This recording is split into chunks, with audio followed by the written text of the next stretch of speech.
Hey YouTubers, I hope you're all doing well. Happy Memorial Day to everyone, and thank you to our veterans and brave soldiers who fought so hard to give us everything that we have today. I want to do a book talk review video on these two books, Anna and the French Kiss and Lola and the Boy Next Door by Stephanie Perkins, and I really enjoyed the books. I was pleasantly surprised, especially with Anna and the French Kiss, because I really don't like realistic fiction just because I have a lot of drama in my life and the people in my life bring a lot of drama, so I feel like I don't need more from a book. But this book, Anna and the French Kiss, the first one, is so sweet that it kind of gives you hope that you can find that romantic, amazing guy, and no one is, I mean, again, this is realistic fiction. No one is too good to be true in the book, but it's just a very sweet story. It's sweet, it's funny. Anna, who is from the United States, and her father really reminds me of Nicholas Sparks when they describe him, because he has a lot of money because he is a best-selling author, and a lot of his books turn into movies, and they mention how his books are all pretty much the same, where you fall hopelessly in love and then one person dies of some sort of disease. Sound familiar? All of his money basically comes from Hollywood, the money that the movies bring. Anna's father wants her to experience that French culture, so he sends her to a boarding school for a year. It's her senior year.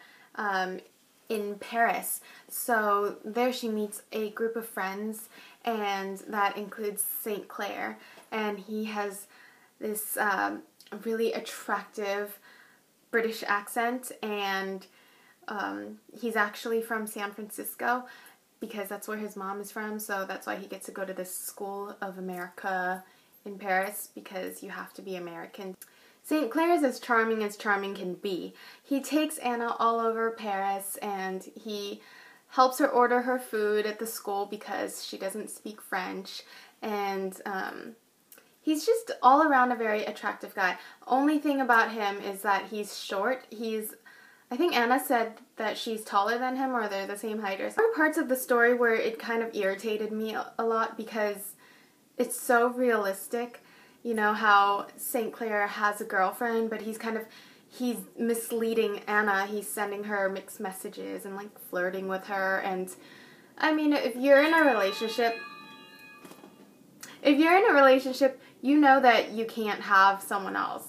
I mean, unless you break up with them, but he was still with Ellie and just like flirting with Anna and spending so much time with her, spending nights with her, and it's just, I can't help but to love him at the same time because he's so sweet to Anna, and he's smart and kind, and he's rough around the edges. He's just overall a great guy. I wish he wasn't the way he was. I wish he didn't handle his relationship the way he did. Overall, I give this book 4.5 stars out of 5. It was pleasantly, surprisingly great. I really enjoyed it from beginning to end. And it's just a very sweet kind of book, and it's such a quick read too. I didn't want it to be over. So let's talk about Lola and the Boy Next Door. Now, between the two, I like the first one a lot more. I read this one, like I said, in 2 days, and this one took me 2 weeks. And I just didn't really feel that urge to pick up this book and keep reading. I really wanted to like it. It takes place in San Francisco, which is where I grew up, and I can tell that the author did her homework. She traveled over there, and she had to have, because she knew the city so well, especially the Castro neighborhood where she was naming shops and where everything was located, that I felt like I was there again. And I know the Castro well because I worked there for a while, and I could tell that the author was there. Lola, her name is actually Dolores, but she goes by Lola. She lives in the Castro. She has 2 fathers. They're gay, obviously. And her birth mother is kind of a nutcase. She was a wreck since her teenage years. And she had Lola when she was young, and she just didn't want to be responsible and you know, slept around with guys, always drunk, getting evicted from wherever she was living, and running back to her father, or her brother, for help. Her brother is one of Lola's fathers, so her dad is also her uncle, but he adopted her, so officially he's her father. Yeah. So, yeah, Lola is definitely your stereotypical San Francisco girl. She really tries hard to stand out, and she expresses herself, her feelings, her mood through costume with elaborate accessories and clothing and just very dramatic makeup. And so her boyfriend Max, one of the things he didn't like about her was that he said he never saw the same Lola twice, because every day she's dressed up so differently and made up so differently. Similar to Anna and the French Kiss, you have the similar kind of issue with relationships. In this book, Lola is the one with the boyfriend, and there's Cricket, who wants to be with Lola, and she wants to be with Cricket, but she's with Max, who's a not so nice person. Everyone can see he's not a good guy, but she denies that because she just really wants to make it work. If you're looking for a romance novel, you're not going to really find that here. It's not romantic. It's more of a drama, and there's feelings involved, but it's not romance. The reason why I wasn't entirely impressed with this book is because it wasn't very eventful. Not a lot was going on. Most of the book, you're just following Lola and watching her as she figures out what she wants in her life, and a lot of the time she seems like a whiny teenager, and yeah, just not a lot was happening. She communicates with the boy next door because they're right next door to each other, and they just open their window curtains and talk to each other at night. And they had a relationship, not official relationship, but they had feelings for each other a long time ago, and then the boy moved away, and then now they're back, and so she kind of, old feelings come back, and she's just feeling very conflicted right now.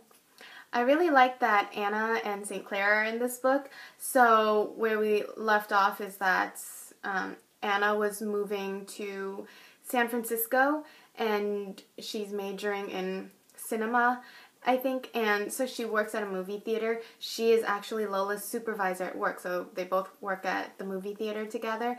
And Anna and St. Clair aren't really a big part of the story. They're just kind of there, and it's interesting how mature those two seem to have gotten over the course of one book. I think 1 year has passed. Yes, 1 year. So yeah, they just seem like entirely different characters. They're still very sweet to each other, but they're just a lot more mature in this book. I can't really say too much about this book because, like I said, not a lot happened. You're just reading about Lola and her struggles between her guys that she's interested in, and her, I guess she spends a lot of time making her Marie Antoinette costume.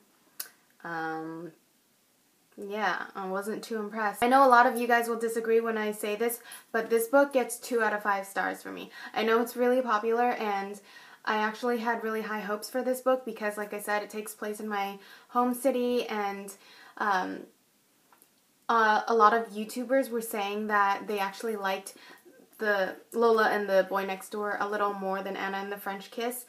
I don't know, I didn't enjoy it as much, and I do look forward to the next book. The next one is called Isla and the Happily Ever After. You can see it there. Next video will probably be a book haul because I have so many books on my Amazon wish list, and what's today's date? Today is the 26th. So in 2 days, the last Mortal Instruments book is going to come out, and I'm so excited to get it, and I have it on pre-order, and I just can't wait for my next Amazon order to arrive. So I will talk to you guys then. Thanks. Bye.